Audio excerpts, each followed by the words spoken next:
Here's a lockpick. It might be handy if you, the master of unlocking, take it with you. Looting through the rubble, leaving cities war-torn, still incurring more scorn. Ragged and I'm forlorn, trying to unlock this. Open with my lockpicks, punching with my second hand every time the clock ticks.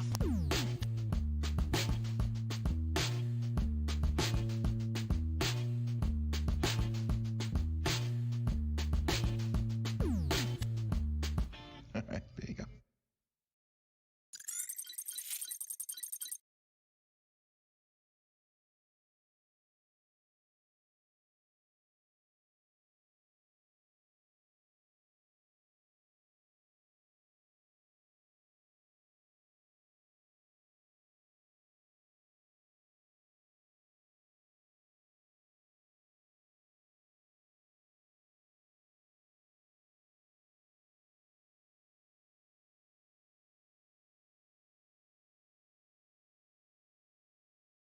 That's probably why. Let's try this. Does this work? We're going to find out in a second because there's a delay. Okay, so I think that's good. Should be able to hear me now. Yes, all right. So give me one moment. I just want to put this down somewhere. Hi, everyone, for the newest episode of Master of Unlocking. For all of our viewers, I know every time we do this show, it seems like it's getting delayed. And I'm going to tell you the crazy reason this time because, oh boy, this episode's going to be, it should still be fun, but boy, was there some frustrations because basically I had everything running against me today. First of all, we had to take this laptop. If you hear any crazy sounds, there's a ton of vehicles going by and we live next to neighbors who have really loud kids. So that's one thing. But we had three things running against me. First of all, as you probably had known from a previous stream that we had to take off because N Commander couldn't stop doxing himself, we had to bring this website over to this laptop to N Commander's place for the show Hack All N Commander. And unfortunately, the theme here is me not being able to find anything even though I put everything away. So we brought all the cables back, but for some reason, because this laptop only has 2 USB ports, we have a multi-port, but the cable that links the multi-port to the USB port is missing. So this is going to be an awkward episode because usually I have a mouse to help direct stuff. But this time I'm stuck with the pad on the laptop. So if you see any like me leaning really close to the camera and being really awkward and stuff, that's that. Never mind that originally I was supposed to have 2 locks to show off to you. And the one of them, which is on a door, like a little metal door that I put away in the corner so that I would never touch it. I went back to and it's disappeared. So I am not able to find it, which is why we're only focusing on the one thing, but the one thing should at least carry most of the show. And also it's probably going to be a lightweight episode because regardless, the United States Postal Service still sucks. If they haven't lost your vote already through the mail, all my stuff is going crazy. Now, the good news is that I got confirmed that next week all the stuff's going to come in. But I'm really glad for this mystery box because if I couldn't find the mystery box, I probably would have canceled the show today. So what is this show? Well, first of all, you probably want to know who's the dude with the crazy hair. I am Sidepocket. I'm one of the 2 co-founders of DEFCON 201. We are a hacker collective maker software, hardware, general hackery group that meets once a month, the third Friday of every month in Jersey City, New Jersey. Thanks to COVID and angry cops and now rows of Trump supporters trying to spear people with giant flags, we have been digitally broadcasting all of our our meetings, including doing some cool content shows that are tailor specific for a different type of niche audience. If you want to know more about us, you can go to our website. It's listed down below at www.defcon21.org. You also find us on a wide variety of social media, which if you go to our website list, but one of our main ones is Twitter, which is defcon21.nj. And yeah, it's that's kind of that. And this is one of my 2 shows called Master of Unlocking, where we look at locks. We find all sorts of weird. Well, first of all, we understand how a lock works, or that a lock mechanism works, and that's kind of what's the gist of our episode today. And then we find exploits in those locks, and then we try to open them. Hi, Diesel Del Mona. Yeah, I know. It drives me crazy because I literally had everything set up to be on time, and then it's like the cord that goes to the multi-tap thing is missing. Crap, now I have to disconnect the mouse and plug the microphone, which is thankfully out of view now, and the camera in the same thing, and now I'm not going to have this, and what do I do? Oh no, pretzels. Everything's trying to go against this show, but we're going live still, because here we are. As a megalomaniac pain in the ass once said, fuck it, we'll do it live. So, anyhow, first, I actually want to get out there, and before I say anything, I hope you had a fantastic, safe Halloween. I had a really good Halloween where, for some reason, this was the first Halloween where I didn't feel very social, and especially with a second wave of epidemic coming, I was especially not feeling social, so I got to stay at home, and I made myself some really nice food, and I had a lot of digital stuff, a lot of special video game Halloween stuff to do. It was really fun for me. If you want to talk about your Halloween, or you want to question my crazy hair, or the shirt that I'm wearing that unfortunately is glow in the dark, or any of today's lockpicking topics, you can talk in the chat, because I love reading the chat and talking with you all. Otherwise, keep lurking and keep learning. It's okay if you lurk. We like lurkers. It's just I really like chatting with people more. Also to note again, if you really like the content that you're going to, well, we have very lack of content today, but if you liked what you see today, and you also want to check out like our upcoming meeting on November 20th, which we're currently almost at the final stages of building, I'm really excited. I know every meeting I am always like, because I'm the person who designs the content for our meetings, I say I'm really excited, but what happens is then the next meeting I go to, for some reason, I end up outdoing myself somehow. And I had great help from the other members, such as G.I. Jack, who has his own show called Archvile Linux Perspective, and N Commander with his show Hack All N Commander, and Siricel, who is sadly doing some really important adulting things right now, so he can't be here to help. If you do like that, you can hit that bell, click like, share, subscribe on Twitch, D Live, or YouTube. If you join any of those, or you send us bits on Twitch, or super chats on, trying to remember them all, YouTube, or lemons on D Live, we see them pop up, and we love shouting people out, and that way you can keep up to date on what's going on. So before we go into today's kind of anemic topic here, I want to go over a couple of things. First of all, this show is called Master of Unlocking because I'm a giant dork video gamer, and as you saw with the intro, I'm a big Resident Evil fan, and I always love that, Jill Valentine, my bae, who's the mistress. She's really called the Mistress of Unlocking, but they called her the Master of Unlocking because Japan had no concept of what voice acting was back then. They were probably drinking all this stuff behind me. So, that's why the show's called that. I'm part of an organization called TOOL. That's TOOL. TOOL with 3 O's stands for the Open Organization of Lockpickers. There's a level called Master in that. I am not a master in that. I help out a lot at TOOL. Maybe not so much this year, but I definitely felt at cons, and because a lot of people at TOOL are my friends, and actually early this year I finally became a member. But yeah, I'm the master is because of the name of the show. That's not like an actual rank. I haven't done the belt system yet that Lockpickers United done, which we've covered in a previous episode. This show, while I do know how to pick and bypass locks, as you're probably going to see today, because I'm going to be dealing with something that's really difficult, I'm often learning along with all of you folks out there. And this is going to be a special episode if you really like to watch people struggle, because you're going to watch me struggle with this.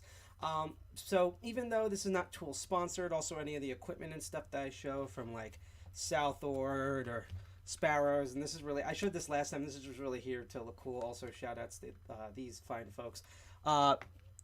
I make recommendations, but I'm not sponsored by anyone. In fact, Sparrows, if you want to sponsor me, please let me know. Greatly appreciated. But yeah, anything here is of my own opinion. And even though, again, that this is also not Tool sponsored or endorsed, I want to go over 2 rules that they have that we follow on the show, not only because I'm a Tool member, but just because I think they're common sense rules in a world that's, particularly after 2016, there's no concept of common sense, and would save your butt and my butt going forward. So first of all, rule number 1, do not pick locks that you rely on. So if you see all this stuff and you happen to have a lockpick kit at home, or you decide to buy one from wish.com, no, never buy a lockpick set from wish.com, and you're like, oh cool, now I know how to do lockpickings, I want to try all the locks, I have locks on my doors, I have locks on my windows, I have a lock on my gym lockers, my safes, I'm going to pick them. Don't do that. Those are locks that you rely on. You rely on your front door lock, so that way smelly Sasquatch guys with pizza rolls just don't walk in and be like, oh, there's an open door, hey cool, free TV.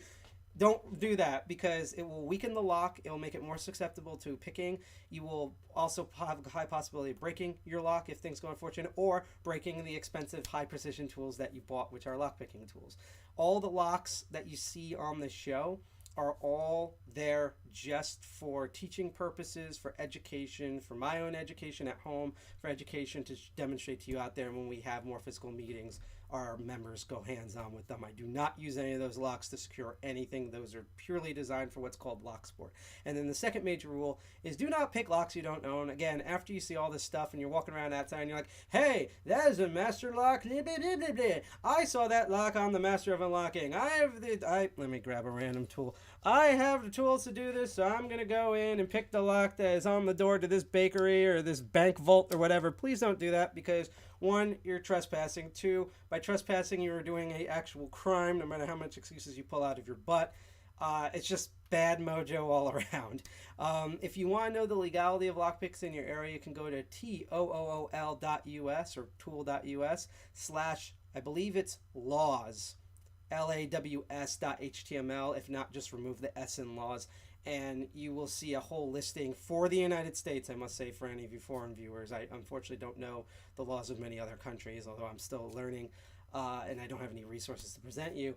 That will list, at least in America, all the laws broken down by your state for that. So again, do not pick locks that you rely on, and do not pick locks that you don't own. Everything that you see here is all the locks, all the tools. It's just for learning lock sport. If you do any of that stuff and you break your own tools, or you get sent to court because you trespassed or whatever, you can't blame me because I did the warning. Are we all agreeing with that? Good. All right, so now we're going to do the camera tilt and get into what is going on today. And let's see, how far can I move this to the side where you don't see the microphone? All right, that actually mostly works. Okay, that's kind of cool. Let's tilt this guy up a bit more. There we go. So I have to sit down for this, not only just because it's going to be easier for me to do, but also because Hydration Squad, I'm going to be dealing with the computer a lot today. So, as I said, there are equipment that's coming in. This is going to be a mutant month when it comes to... this is going to be a mutant goddamn month when it comes to this show, because this month has 3 episodes in it. So after this episode, there are actually 2 more episodes in November. So there'll be 3 episodes total, and then it goes back to basically 2 episodes a month, because we broadcast every other Sunday. It is going to be freaking insane.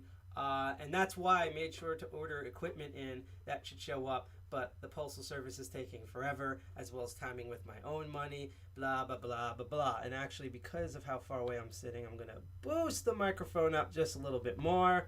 And now I think we're at a comfortable level. So, and there's my phone. Cyril had a cool idea, as he's probably messaging me, when I was like, what do I do for the show? What do I do for the show? And like I said, originally we also had like a wafer lock door, but we can't seem to find it because reasons. I blame Alzheimer's on certain people who live here. But anyhow, the main thing that was brought up was this mysterious black box.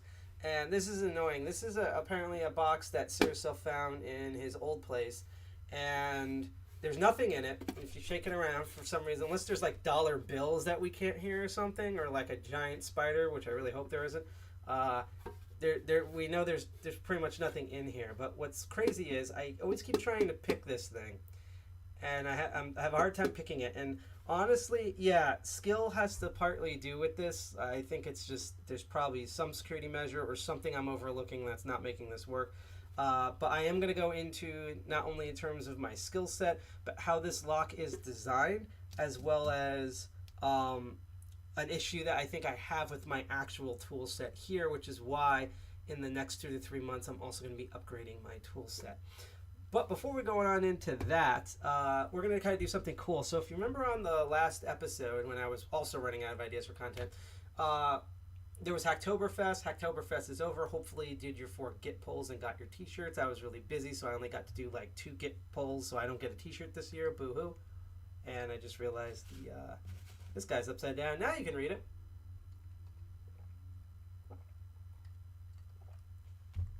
But yeah, so...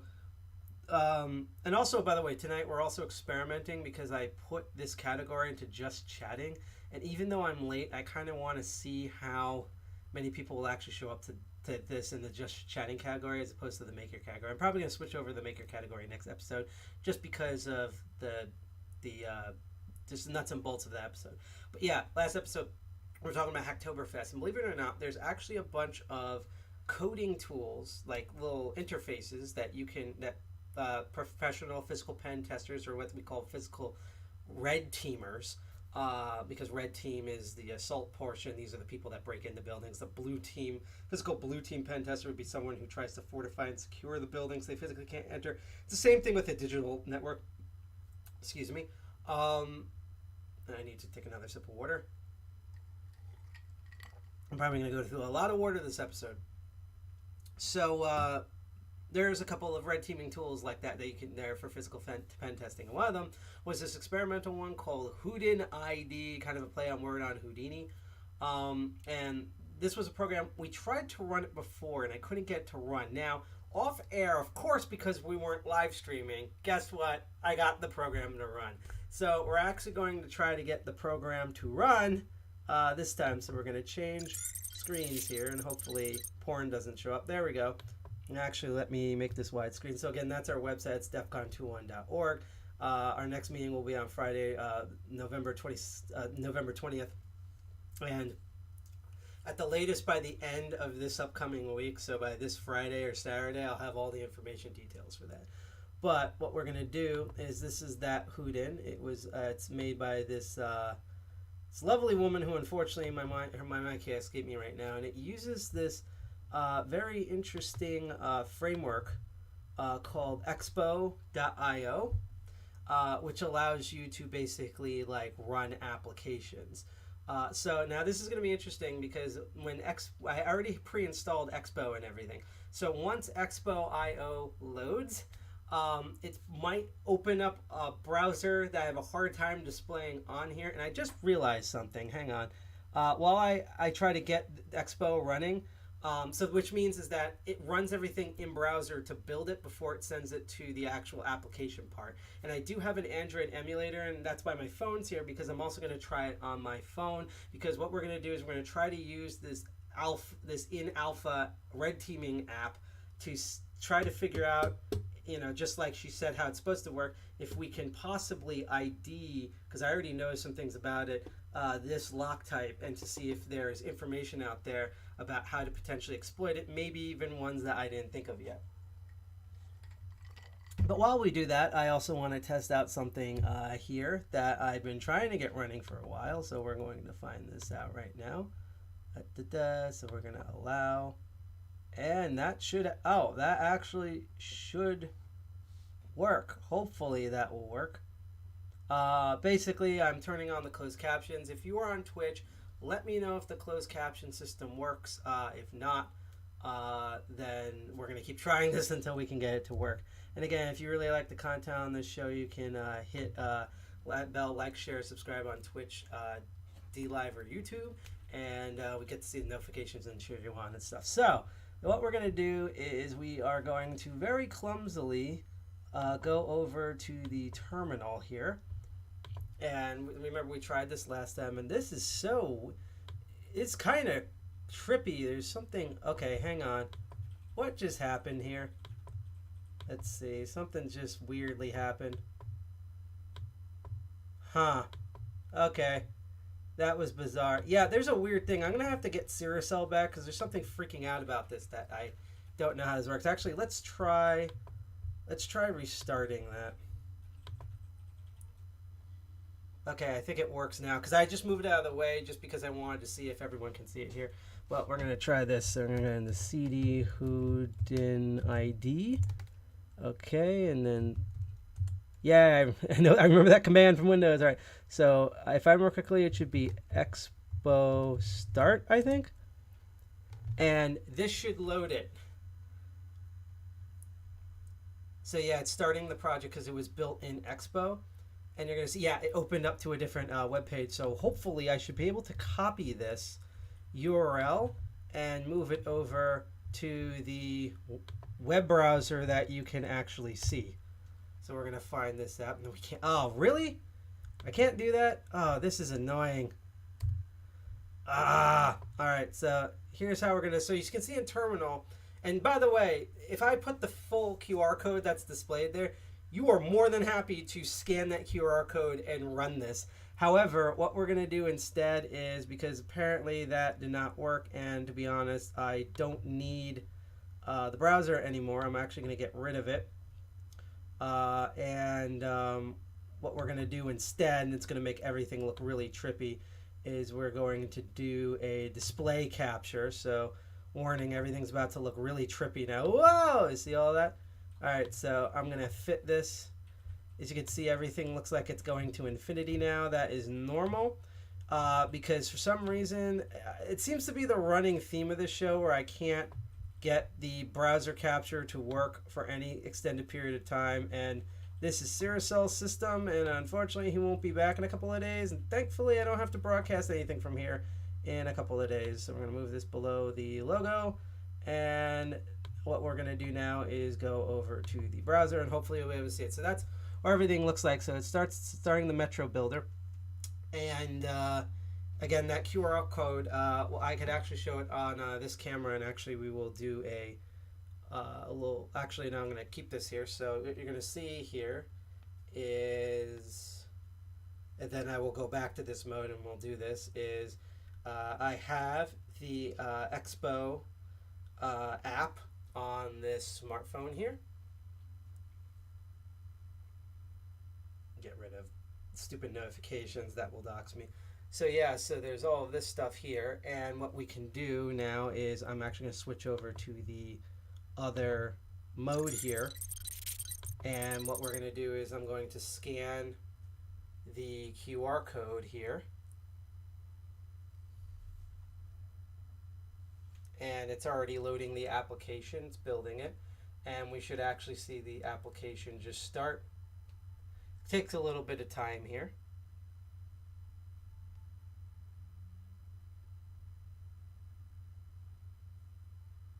Oh, there was a failure to connect. So let's try this again. Cannot find.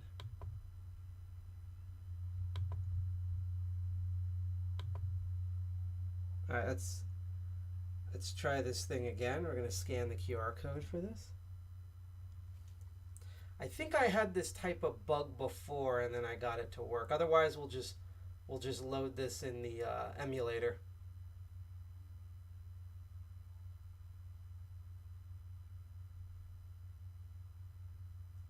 So let's see. Oh, I know what's going on. Hang on. Let's see if we can actually do this instead. I remember this problem. It's the use of browsers.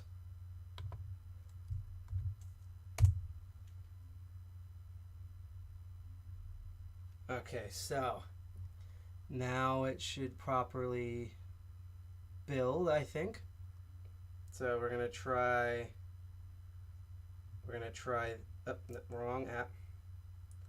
We're gonna load Expo again. Scan the QR code. And again, if this doesn't work, I'm simply just gonna load this in the emulator and everything should work. It also just might be taking a while because normally the code should actually show up. In fact, that's what actually I'm going to do here. Let's see.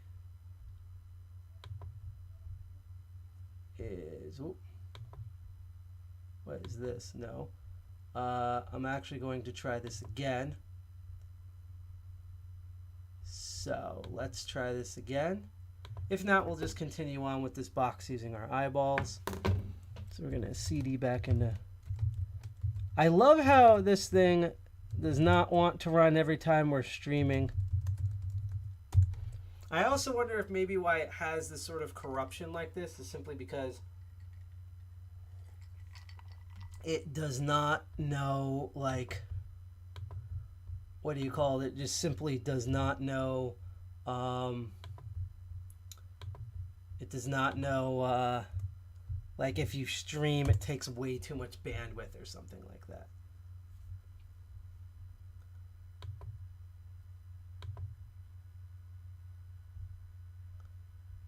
Okay, so It's now building.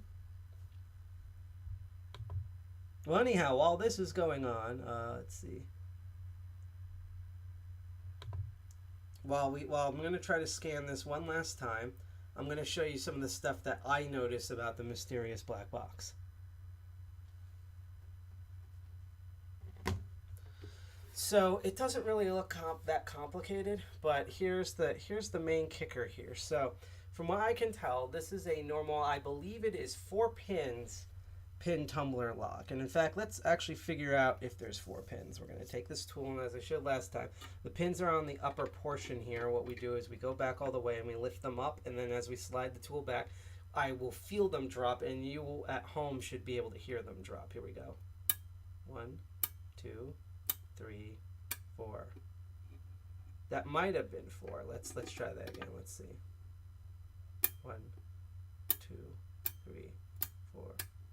That's what I was looking for. So if you notice, there's actually 4 pins in here. So why did we hear 5 clicks? Well, there's a thing that drives us crazy in the lock world, and that is there's a little, and I don't have the close-up cam on, but you should notice because of how honking huge it is. Up here in the front, there's a little like shutter, and it's not exactly. I actually might borrow WD-40 and spray it first, just because it's a little stiff.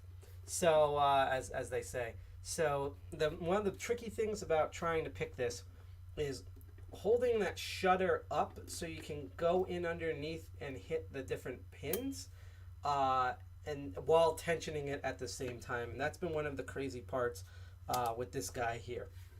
So that's like the main thing that I've noticed, and I've tried everything. In fact, later on I might try another thing here, which is that there's actually there's one hole down here, and there's a hole and there's 2 holes in the back, but there's one like right behind this cylinder. And I always kept thinking, because I can't really see that well inside of it, that if we had something in there that we could somehow use to actuate the actuator in the back and bypass this mechanism, we might not be able to even pick it in the front. So what I'm going to do, since it's apparently taking forever for this to load, is we're going to go back to the chat screen again. And what we are going to do is we are going to run this in an Android device / emulator, which we already have open.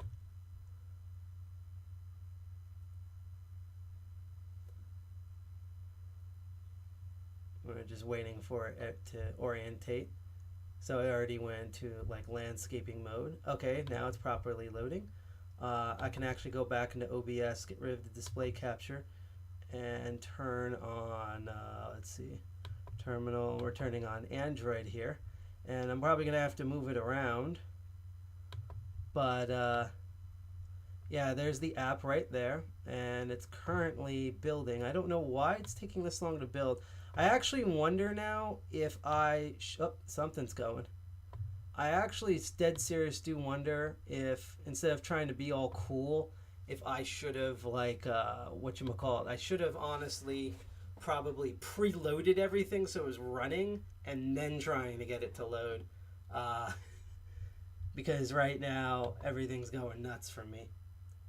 You know, because that's my life on this show. It's none of the stuff I ever do on here works. I should have probably realized that a long time ago. Oh, now it's building stuff. Okay. All right, so it's just everything's slow right now.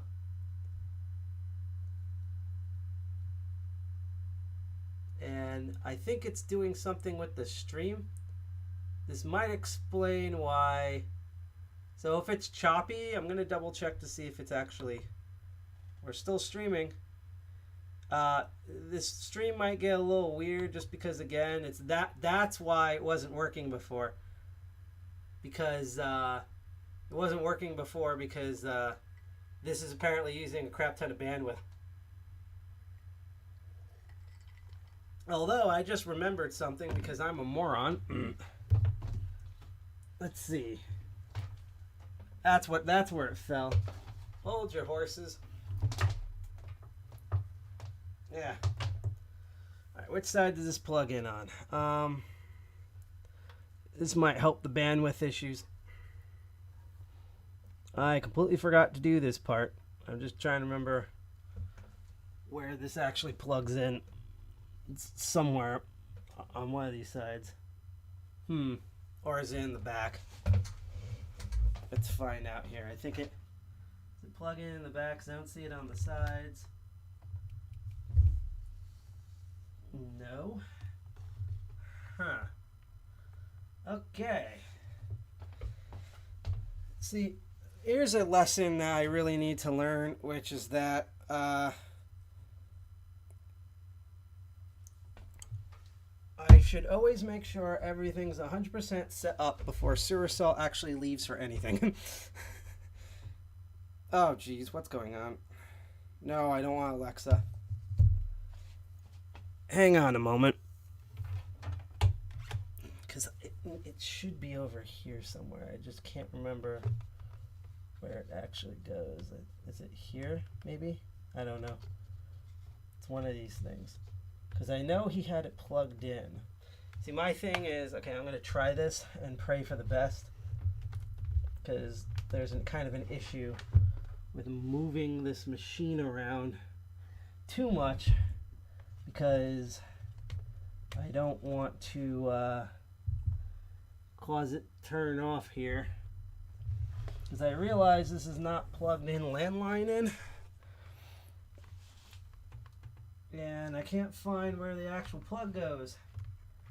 So that's going to be a mystery for another time. But let's see, is it actually working now? Yep, we have the app going. Okay, so yay. Why is my phone going into DJ mode? No, I don't want this. Go, no, go away. I hate you. Stop.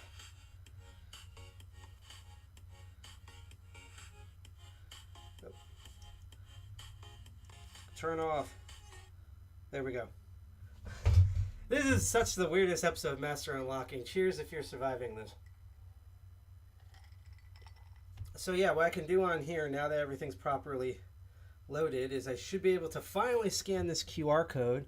So not only do we have it on the screen here, but it should actually load on the application here on the actual phone itself. So we're testing as what they call natively on the hardware.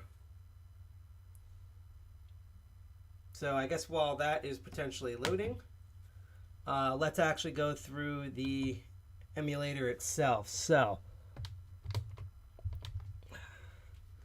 the way this tool works, it's supposed to work as a reference guide. So it has some built-in, it mainly does its resources on LockWiki.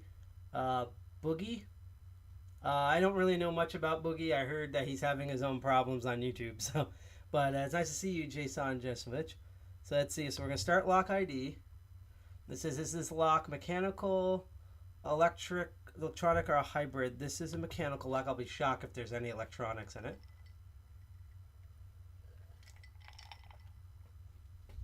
It seems like we have hit an either, I think this, oh, okay, it's just, you select it and then hit next.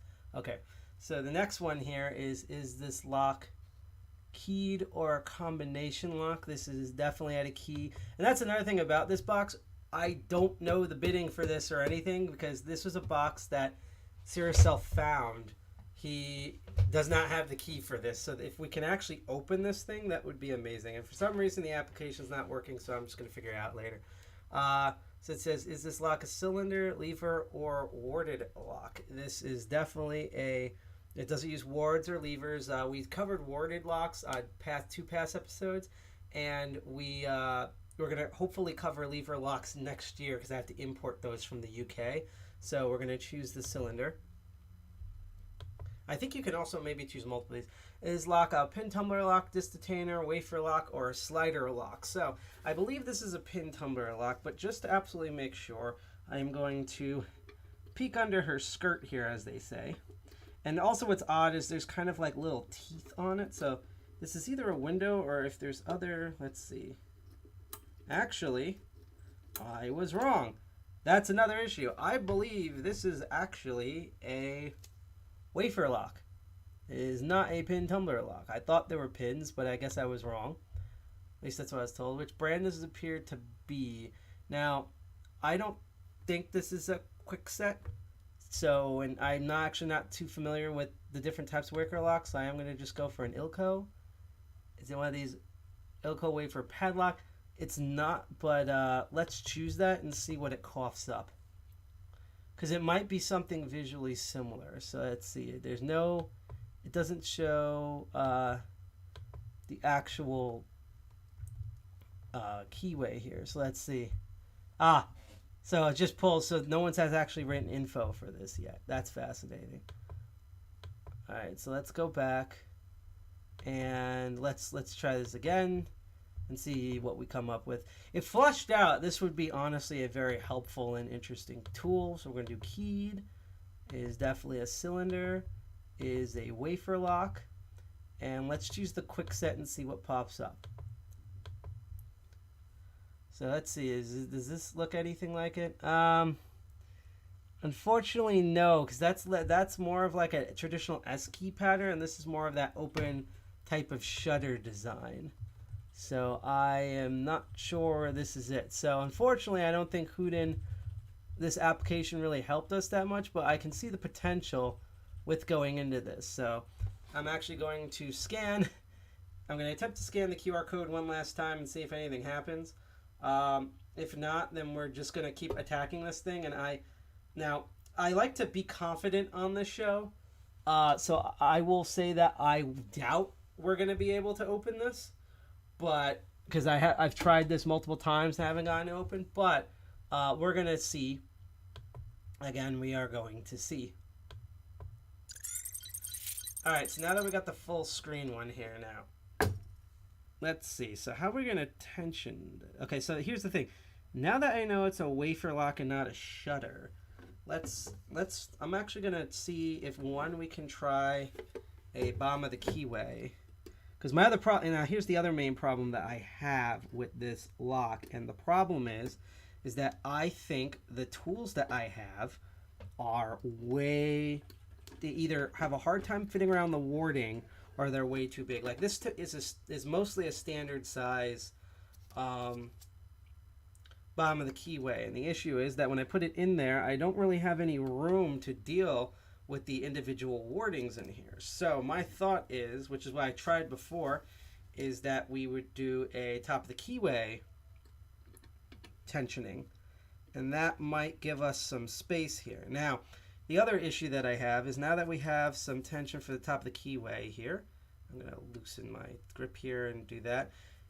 Normally what I would use, if you saw when we covered wafer locks before, is I would use this half ball because the wards are not on each side. Otherwise I'd use this ball or double ball, sometimes referred to as a snowman pick. But since it's not double-sided and it's going to be hard to rake with the top of the keyway, I normally do this. Now, the reason why I find more quickly I don't normally do a half ball is because the problem with a lot of these, doing a top of the keyway tensioning wafer lock here, is that I have a hard time reaching that front wafer. It'd be the same problem with a pin tumbler lock, where because of the shape of it, I can't really curve to get around, and especially to tackle that front wafer.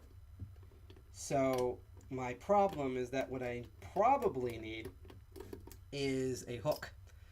And the issue with that is that while you can pick wafers with normal lockpicking tools that are not half balls, or snowman picks, in my opinion, they're a lot more difficult because they're designed to cup pins instead of push up flat shards of metal. So I have a hard time feeling for what I'm pushing up here. But I will try this. Also, another problem with my normal carry sets is that most of my sets are my EOD, unfortunately, because I deal with a lot of pin tumbler locks. I don't have short keyways for wafer locks like this. I usually do. I usually have all medium hooks, and so the problem that I'm going to have here is that I probably need like a high reach hook that's thin.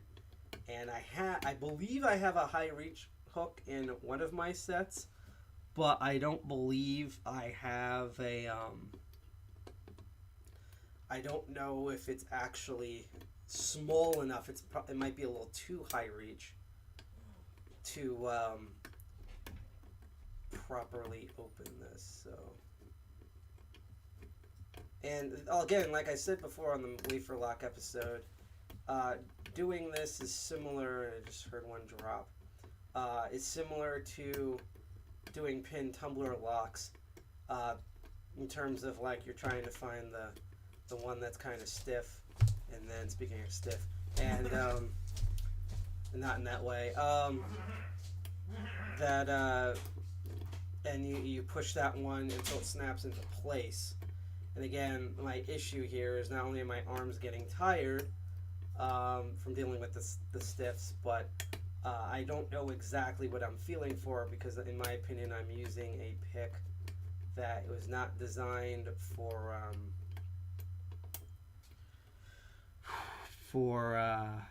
wafers. Actually, I'm just curious about something here. And I just got an idea here. I'm going to try something cool that I actually learned from my mentor, Night Owl. And I remember thinking about this specific thing, this type of lock here. And I was actually going to try this on the door lock that I originally had a hard time tensioning. And he said that sometimes if the keyway is too wide, what you actually want to do is use two turning tools next to each other, and they would properly tension. Now, I don't think two turning tools, because I just tried it, are going to fit in here. These big fat pry bars. So yeah, I think is just thin enough that is not going to, they're too thick to probably tension in. So it's really just going to be one of these. I will be back in a bit. I'm actually going to go to the AFK thing, and I'm going to try to grab the steep hook from my multi-bag of picks, and we're going to see if we can actually use the steep hook for this. So hold on a moment. There'll be no music for this, but I should be back in about 30 seconds. So see everyone in a little bit.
And we are back. Okay, so I went in my toolkit and I bought out a more wide variety of tools that I usually have in the public kit that I have theories that might just be able to either better tension and or more better pick this lock right here. I've actually never tried any of these before. So the first thing that I'm actually going to try is that I have two types of hooks here. I have one hook that should be, yeah, it is, a lot steeper, if I can line up correctly. It's just ever so slightly steeper than the hook that I usually use. And then I have this crazy bastard, which is like, an Egyptian could use this to like yank brain out of someone's nose here, and it's super high range. So I'm actually going to try those first. So I'm going to go back to the top of the keyway tension here, slip that in there. Now here's an odd thing that I'm trying to figure out. I don't know if you turn that or if you turn, I actually don't know. I'm going to assume it pulls. So that's another thing too. There's like kind of two notches, so I don't know which part of the tumbler system to tension. So here we go. So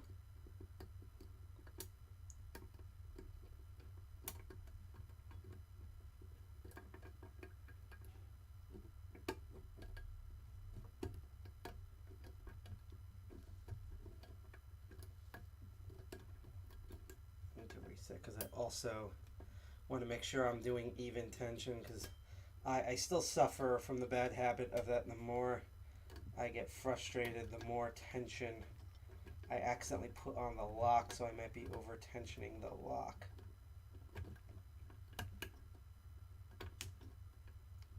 Okay, click out of there. I think that was number 3. I'm really trying to get at, here's a joke, I'm really trying to get at number 2 over here, as those brat kids next door keep yelling all sorts of obscenities. Another thing I'm going to do is I'm going to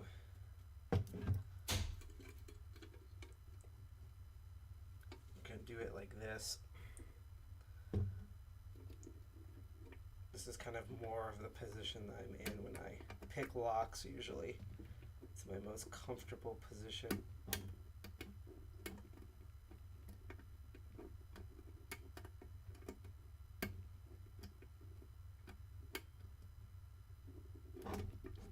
First one that I have a hard time feeling for and reaching, because I got these back too, but it's like the more I get closer to the top of the keyway tensioner, the less I have a good feel for what exactly I'm pushing and going on with these first 2 wafers. But I can hear the wafers falling down, so that's a thing there. I'm actually curious, maybe the super high reach, even if I can fit it in here. We'll see if she can fit. I want to actually try, will this actually change anything?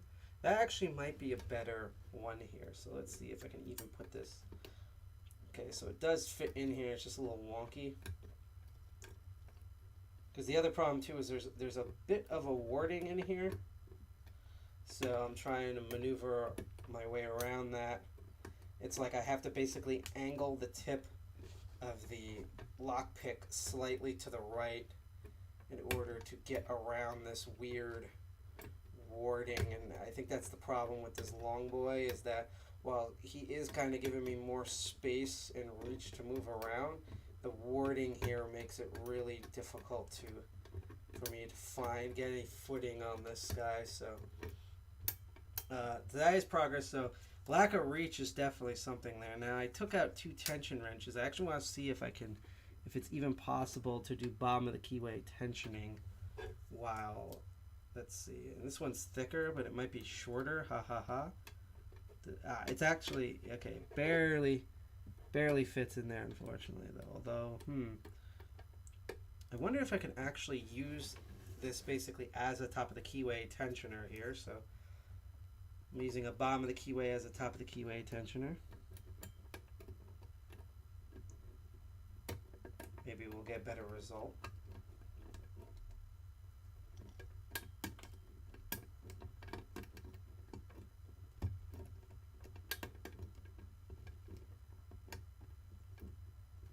thing. I still have a hard time feeling for the front here.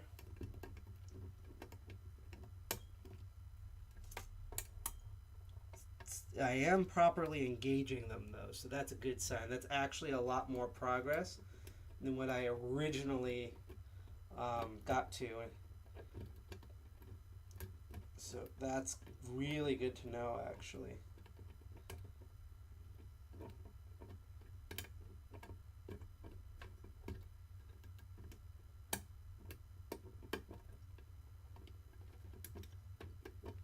I kind of wonder if something's missing, because the thing that kind of fascinates me is that there's like two notches. There's one up here that turns just this outer part, and then there's a smaller notch, which is what I've been tensioning, and I don't know which notch am I supposed to tension here.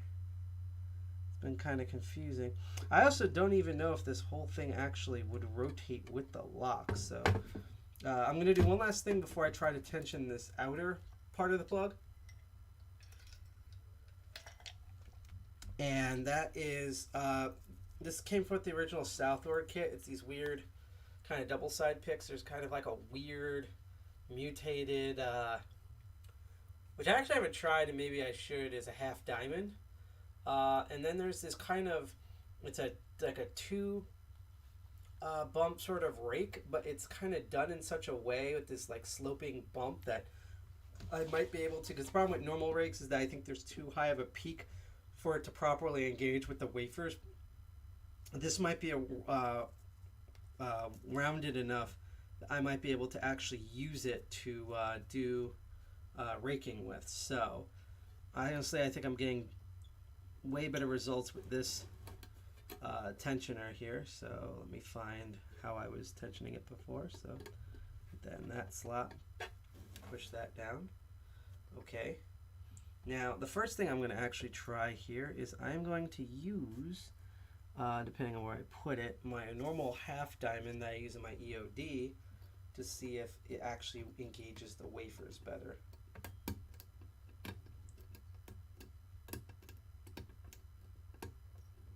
Kind of does. Yeah, that's the thing, because Sparrows does sell what's called a... Oh!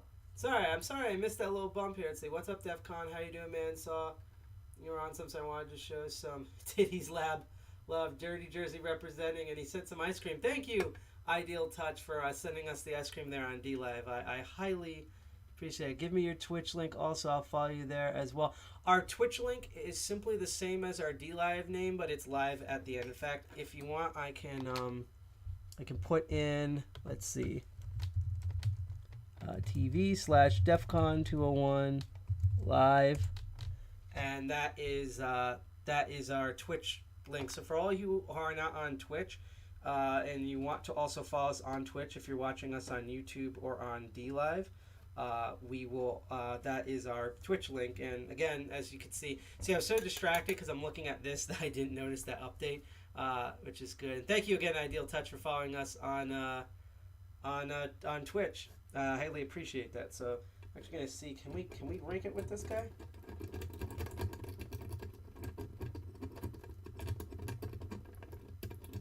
I'm from the dirty.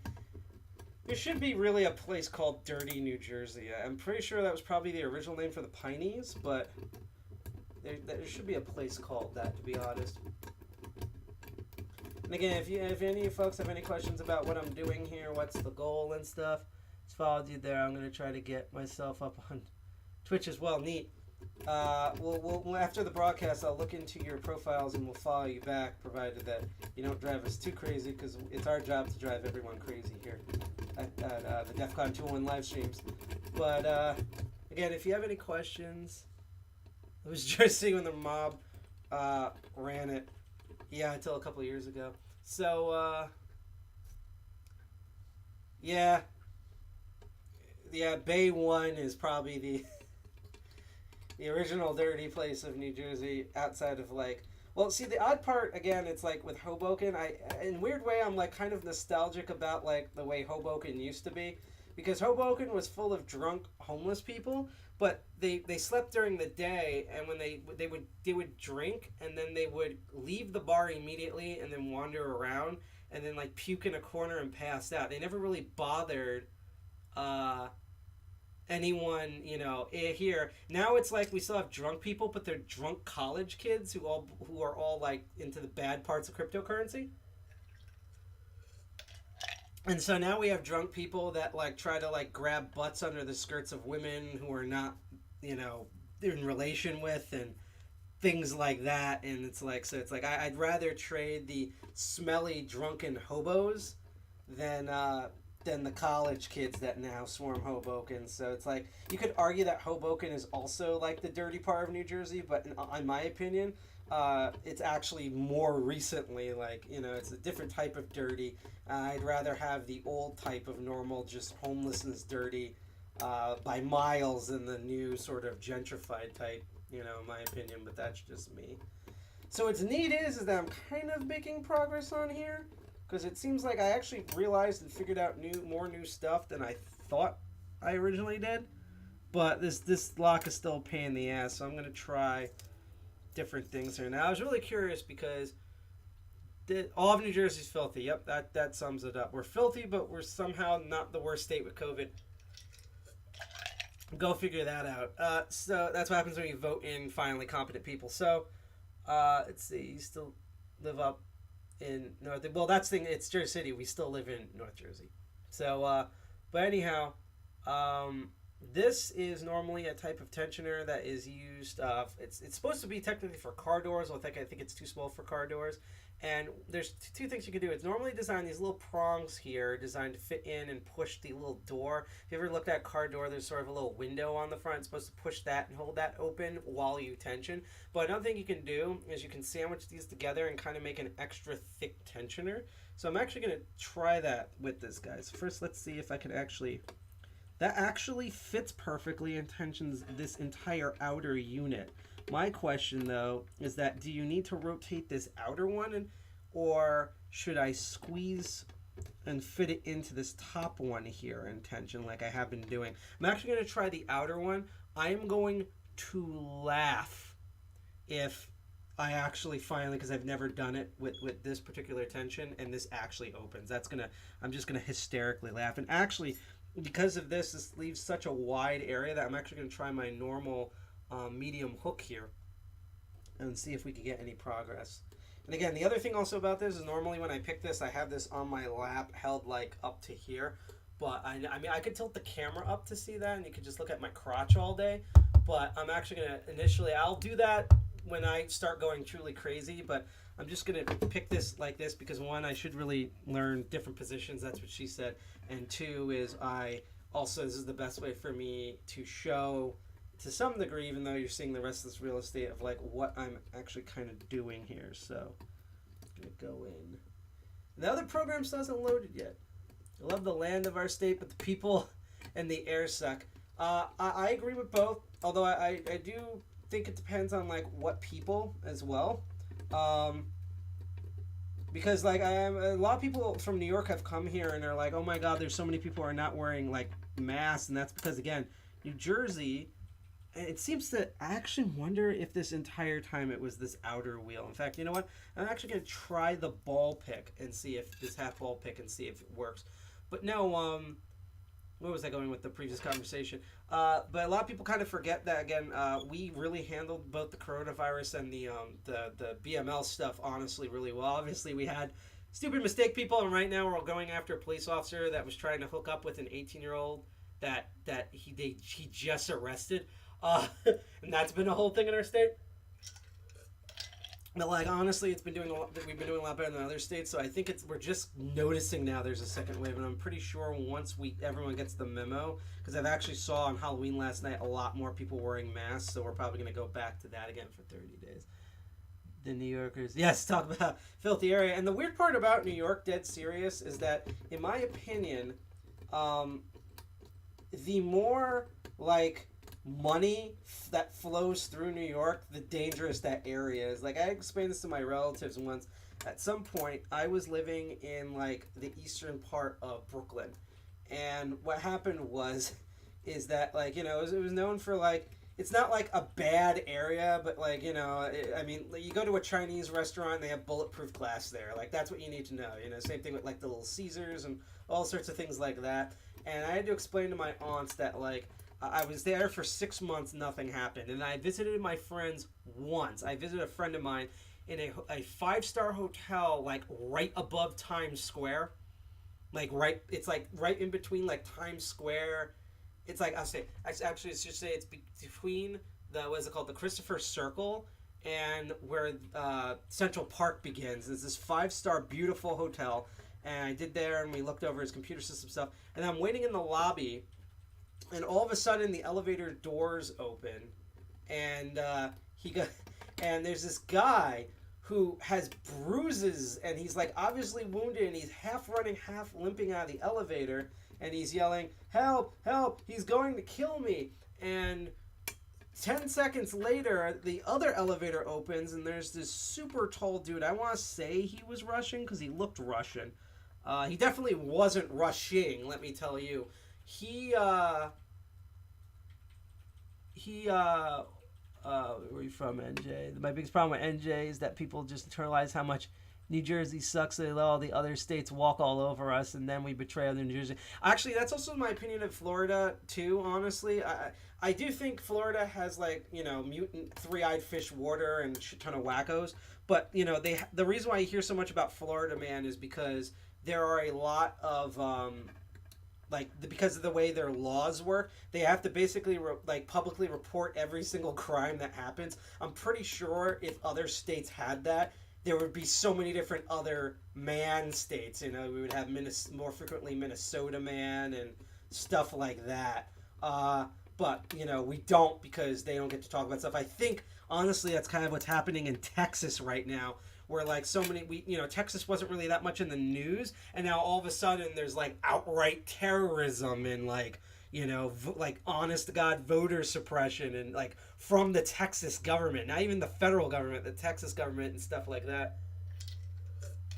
And everyone's shocked, and again, I think if Texas had to report everything that Texas man did or Texas woman did, or Texas Bronco did, we would have the same opinion about Texas as we did Florida and almost any other state. So while I still think Florida is, like, I never want to go there outside of Disney World, I do want to give them credit that probably the reason why they're famous for that is simply because their laws require to report every single law. If we had that federally, like, statewide, you would have even a lot more American jokes than it is. But what was I saying before? So, that clean their main street every night with cleaners and all.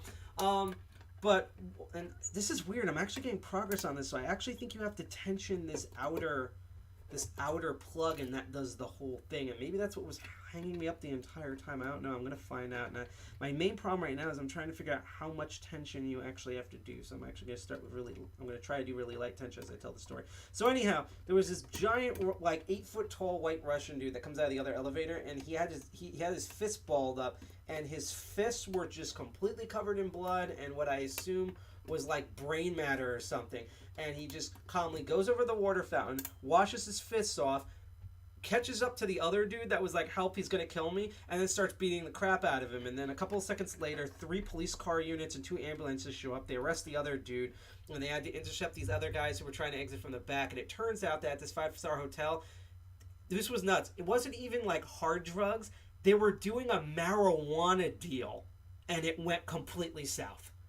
And I had to remind my aunt, see, I went to a 5-star hotel in the good, safe area in New York City, and that happened. And then I'm in, like, East Flat, I was in, like, one of the east areas of Brooklyn.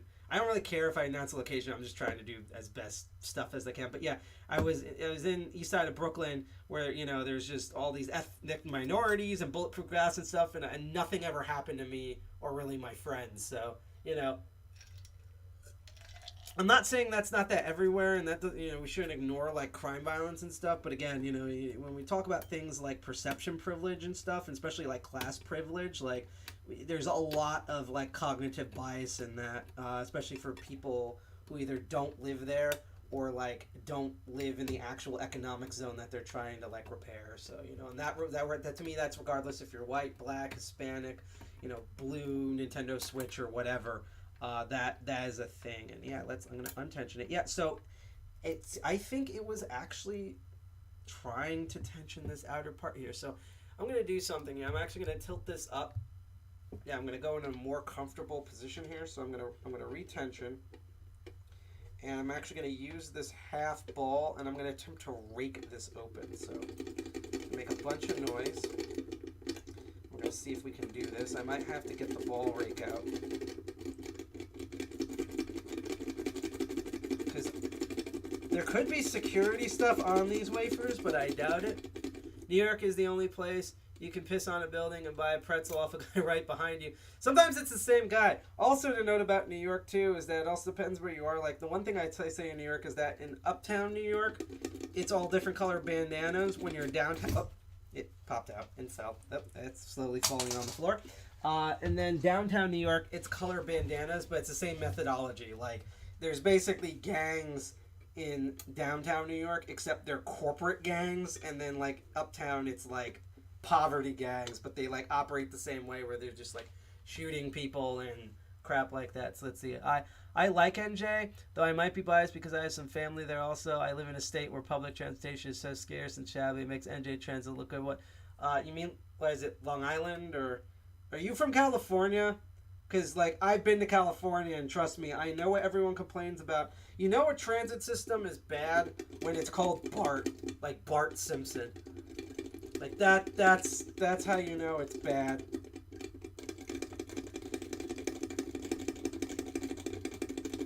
So I am noticing something here, trying to rake this open. First of all, I think I'm over-tensioning it, but second of all, I think another problem with this is that I think this box is so old, I might have to lube up the hole. Yep, Philly. Yeah, your Pacto, Amco crap.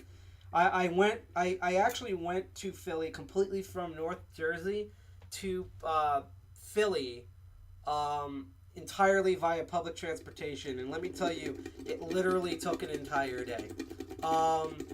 It was like, I'm trying to remember what I did. So it's like I had to use the NJ Transit line to transfer to. Now I had to use Path to transfer to the Newark Penn Station, and then take a line that goes all the way down to Central Jersey on the west side of Central Jersey, and then you had to take. Yep, that's what she said. That's welcome to the show where we have innuendos even when we don't want to. I'm not even kidding. This always happens. And even has more than that. I would love for someone from California to get on, and then it turns into like a giant chat war about who has the worst transportation. Let's just all agree that the United States infrastructure system is really bad. And we once had again a politician president who promised to, specifically this time promised to fix it, and nothing happened. And like that's the very least of his crimes. But it's like that should tell you that I think we can't elect any politician to fix our infrastructure. We literally have to protest like the contractors for that in order to get it working. But the thing is what I was saying before. So yeah, I take that to this like ridiculously long line in NJ Transit to Central Jersey on the west side, meaning the non-Atlantic City line, and then you have to switch to what is it called, the River Line, which is like above weird monorail that goes backwards. So you're like riding a train backwards, and then you have to transfer to the word Pac Simcoe thing where let me think about it. No, River Line, and then you have to transfer to an actual Philly run line that takes you down to their subway system that uses actual like metal tokens, and then I got to where I needed to go in Pennsylvania. It was nuts. And I think going there took me all day. I think going there, it felt like it took 6 to 8 hours to get there, and it felt like it only took me 2 to 3 hours to get back. It was just really bizarre. But yeah, so I'm gonna try this one last time with moderate tension.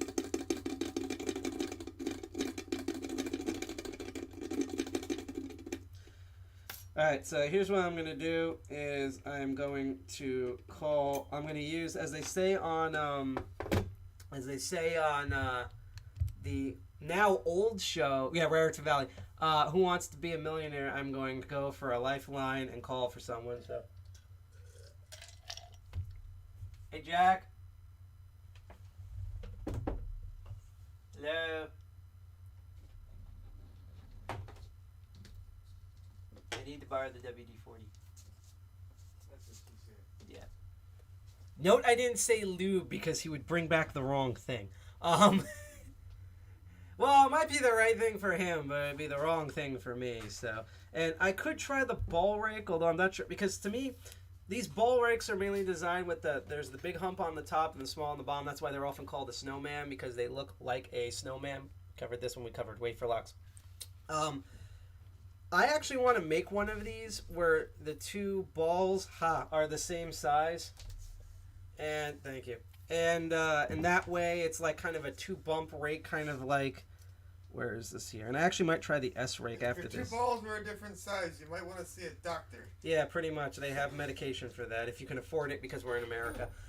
If you notice, there's this, for pin and tumbler locks, there's this 2-bump rake. I kind of want to make one that's a ball rake that has 2 equal size bumps, so it emulates this type of pin and tumbler bump system to use, so I can rake things properly.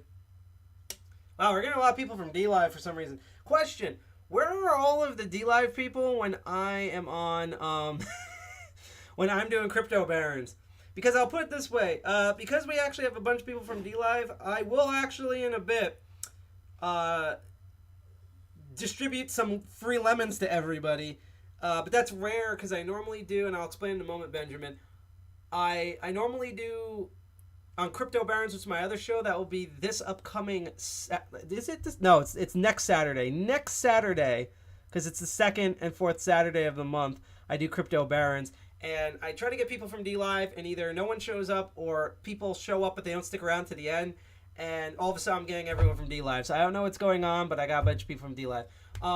So let's see here. So I streamed on Twitch yesterday, and well, here for my birthday. Oh, happy belated birthday! I was trying to pull 200 followers on D-Live. Twitch, I made an affiliate already. Yeah, we actually are basically on their way to being partnered, and the only reason we haven't is just because of stupid contracts. It's on our end. We don't agree with a specific thing, and don't worry, I'm going to use the lube in a moment. But to explain, Benjamin, so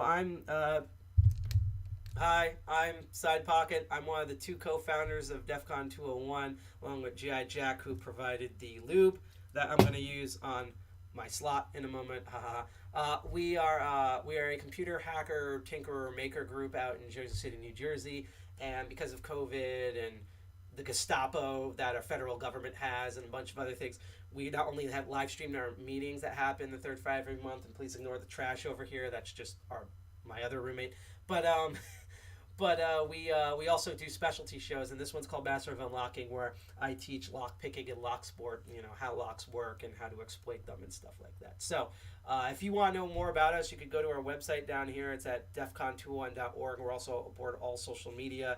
I should say a bunch of social media. We are on Instagram and GitHub and stuff like that. In fact, if you're on Twitch, you scroll down, we actually have a link to our GitHub there where you can see that houdinID program we were using before. And again, if you go to a website, it lists all of those. And our next meeting's on November 20th, and we're currently building it together. Hopefully by this Friday or Saturday, we'll announce all the details for that. So stay tuned for that. So I'm going to tilt the camera back down. 2 guys and lube. Yep, pretty much. So what I'm going to do is I'm going to lube up this slot very sexily, and then we're going to shove everything in and see if it works as I make this long and stiff. And then if we can't get this to open in a bit, actually, after I do that, because I have to wait till the lube to settle, I'm actually going to go on to D-Live, and I will distribute some tokens, and then I better see you all on Crypto Barons next Saturday. I don't know what the topic's going to be for Crypto Barons. I'm actually figuring that out tonight, but we should do that. My other show is about looking at blockchain and cryptocurrency technologies as technologies. So we actually look at like the code of how blockchains are made up and like the different types of coins and the technology we use. That's like the most amount of coding we do is that show. So yeah, so I'm going to attempt to do this as properly as I can. So I'm going to line it up. Yep. Oh, that was a lot more coming out than I thought I originally wanted to. Let me try using my thumb. Why do I have a feeling a bunch of you people are watching this one-handed? And why do I have a feeling it's the female identifying ones that feel that way? Alright, so while I let that settle, just because we have so many people on D-Live, and I really appreciate that, I'm actually going to go to D-Live right now. And again, normally this is a lot smoother, but what ends up happening is that I don't have the mouse here because nothing's working today. So I think it's funny when nothing works. That's when I get like all the viewers. Like I remember when we were setting up for Archvile at one point, like nothing was quite working, and then when we did it in like basically our co-founder GI Jack now has his own fan club. So what I'm gonna do here is I'm gonna open the treasure chest. I'm going to, let's see, why won't it let me select the other ones? Okay, so as a treat here, I'm going to put in, I'm going to just do a low amount. Again, I usually do higher amounts for crypto barons. So I put in a decent amount, and now I am going to run the chest. So if you're in here, stay in here. I'm distributing some chest rewards right now. You have 30 seconds. I distribute a lot more lemons on Crypto Barons, so next Saturday, if you want a ton of lemons, come in and we will do all that. All right, so I'm going to actually get a napkin, and as you should do, clean the excess around the slot for sanitary purposes. And hopefully, now the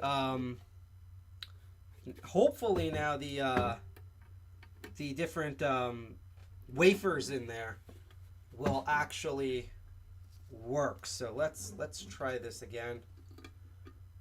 Funny dude, cool my books. I don't know if anyone down in DLive got rewards, but you're welcome. We can only do that once per stream. Again, if you want a crap ton of lemons, I highly suggest. Oh, something's moving. I highly suggest going to Crypto Barons, which will be next Saturday at 8 p.m. Eastern Standard. I finally got this thing open. I've literally been working on this for like 3 months, and I got it open. Holy crap. I'm like, want to cry right now. Ah! So as we say in Lock World, open! So that was magic, so... Let's see. There should be nothing in here. Yep, there was nothing in here. But yeah, I finally got this stupid box open. This drove me crazy. So as you can see here with this part, there is is like a tab here, and that hooks onto this back end. And as you can see, so this is interesting. So there's actually a lot bigger holes in the back, and because I was trying to see if I could get an implement to see if I could just turn this part. But they actually put a reinforcement, so there's like a plastic insert here that I think I can actually remove. Yeah. So there's bigger holes in the plastic insert, and then they have smaller ones on the outside. So I guess that's like a protection thing right there. So neat. Nice. Nice. Thank you so much. Yeah. No, again, we literally have, I mean, if you want to donate lemons to us, we highly appreciate it. But we do try to stuff the lemon box for Crypto Barons. Like, I'll put it this way. We've had past streams on DLive where I have put in literally like over 1,000 lemons and hit distribute, and then no one's there to collect them.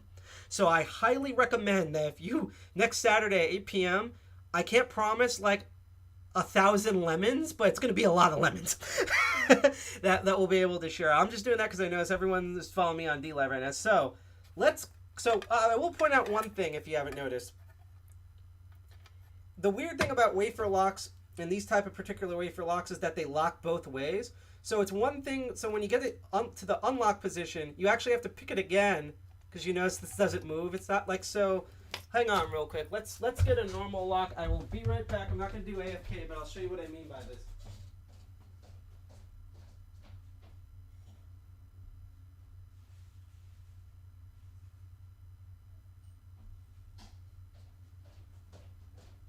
Alright, I'm back. Told you I'd be back. Alright, so here's the odd thing about these pin and tumbler locks. And this is not all about all wafer locks, but this is common for this. Is basically this type of wafer locks has what's called two-step position. So this is a clear version of what's inside a lock here. Let's see. Thanks for welcoming. I appreciate real people. So if you guys like realness, definitely come when I am. Yeah. Now after this, I'm gonna look through who followed us and chatted with us, and I'm gonna follow everyone back because. Trust me, I know, okay, regardless of political opinions, particularly, I know what it's like to particularly go on to DLive, and you're like, oh, cool, someone's streaming Super Mario Bros. 3, and you follow them, and then the next day they're streaming, like, The Last of Us, or, like, Among Us, or whatever, and then you click on, and all they're talking about is weird meatloaf recipes that Alex Jones has brought up, about like supporting the Clinton administration or things like that. And you're just like, what the, and you just unfollow them. Like, I know what that's like. Not say that doesn't happen on Twitch or YouTube, especially YouTube, but that's very common on DLive. So our whole thing is kind of just putting out there, like, just content. It's not that we don't get political or anything, but it's more like, you're not going to hear us talk about, like, I'm trying to think of something. Like, you're not going to hear us talking about, like, how you can fit, like, alien cosmic 5G rays inside of a USB thumb drive or something. Like, we don't do that on that show. We do concrete, cool stuff that's just cool stuff. So that's it. So anyhow, like I was saying, this is a clear lock. You can get these. A lot of them are from China, as the president says, who will hopefully not be that way in a couple of days. Please. Anyhow, this is what it looks like inside of a pin and tumbler padlock here. I help as I try to game as I raise my kids. Good job, Ideal Touch. So what happens is that, I'm not going to go through the whole spiel, and I'm at an odd angle here because normally I should be holding it like this. But, when you pull this and it does the actuator and stuff, then this is good. I do not recommend picking this if you're by yourself. This is really a demo, you guys. So I'm going to pick this lock because this is designed to be the easiest, stupidest lock to pick open. And I want you to know something that I'm going to demo on here. So let's use the... Let's use this short hook here. So I lined up all the pins. And I didn't even look at it. I just did that by feel, but watch. So when I get that popped open, because there's some little resistance back, you notice how I can move the core when it's fully picked. Now, obviously, if I let it go back to its normal position, all the pins are going to fall down, and then I'd have to pick it again to open it, which I believe I can demo here. So yeah, like that. But note that, again, when I have it actually opened, I just did the cheat method, I can still move this core.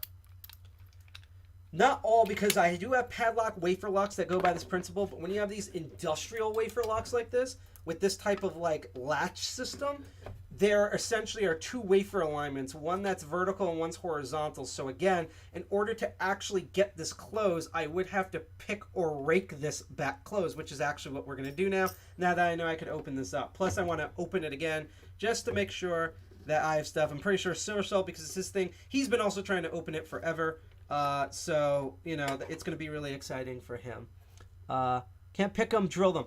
Professional lock pickers and like landlords and stuff and like EOD people, if they can't do that, they will break and drill through a lock. However, one of the reasons why lock picking itself is a useful skill is because I won't say that lock picking doesn't damage the lock, but it's the least damaging way to get a lock open. Like, drilling is your last resort because that essentially destroys the entire lock mechanism and you have to buy a new lock. That's why, for example, when Tool had meetings, and we had physical meetings here at DEFCON 201, and when people come to learn lockpicking, we get a lot of landlords because they're sick and tired of just drilling through the lock, which means they have to spend $20 to $50 to replace that lock. And when you have, like, let's say, like 20 tenants in a building, this is a problem every single time they lose their keys. Every, 3 tenants each lose their key each week. That's a lot of money. So they'd rather know how to pick the lock open so that way it can still be reused again. And I've had our old neighbors and other friends of mine who would get locked out, and they would give me permission to pick the lock on their door,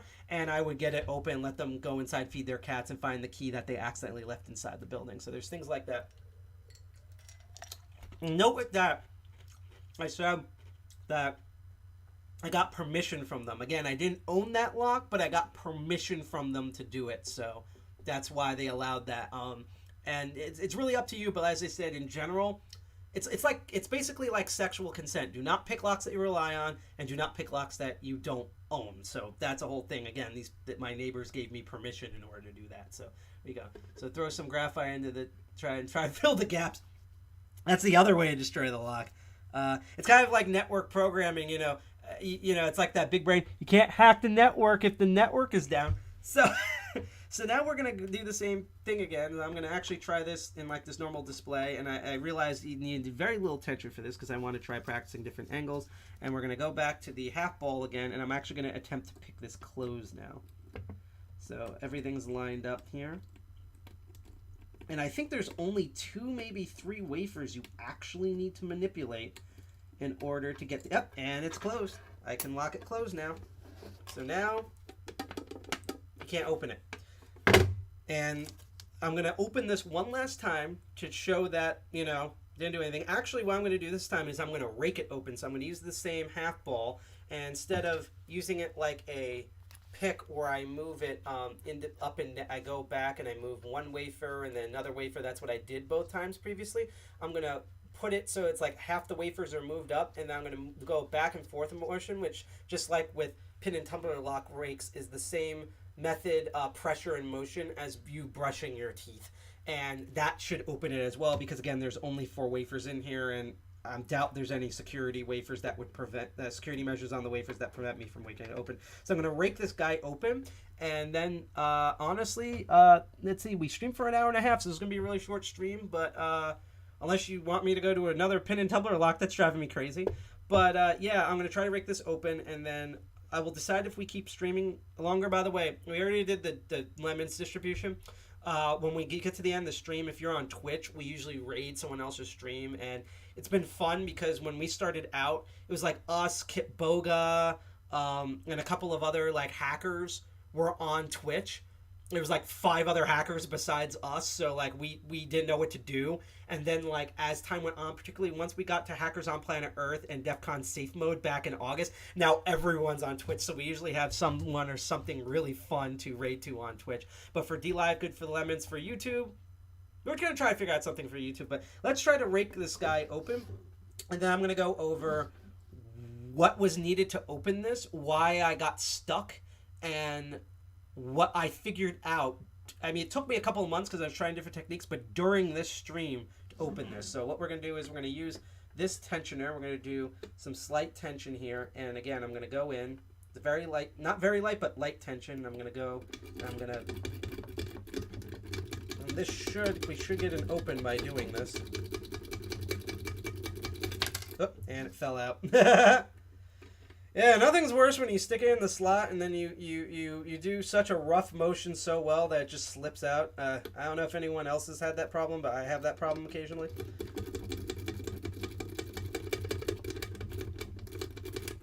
Actually, I think the problem here is I'm going to tilt the camera down. She's wet and dripping. Because I'm going to do an even bigger innuendo and basically hold it to my crotch, because this is honestly for me the best way to stabilize. I'm wearing all black, so and yes, this is Luigi Mansion Dark Moon launch shirt. Fight me. And again, I'm gonna put that light tension. Yep. Put that. Damn it! Slippage. That's the other problem with the lube, is that the lube is now acting way too well. So I'm gonna put light tension on it, and we're gonna try to rake this guy open, because now you know how to single pin pick it open. Let's see if we can.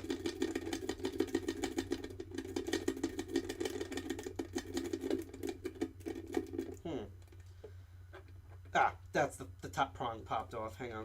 Okay. So it's a reset. I'm actually going to use my thumb here like this. Hold this against my body.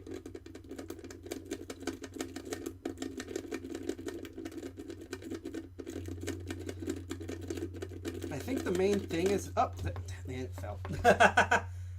Let's see. Well, nice to meet you guys. Thank you. Hopefully see you around Stream Worldwide. Catch you when you're live streaming. Yes. And again, next week... if I remember correctly, next week should be another episode of Hackle and Commander, which would be Wednesday at 8 p.m. It depends on how well N Commander's feeling at the time.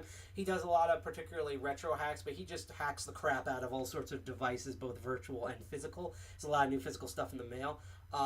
Actually, next week should be really packed, to be honest. If I remember correctly, next week should also be the next episode of Archvile Linux Perspective, which will be on Thursday at... Actually, I might have to redo N Commander's thing, so we'll see. But anyhow...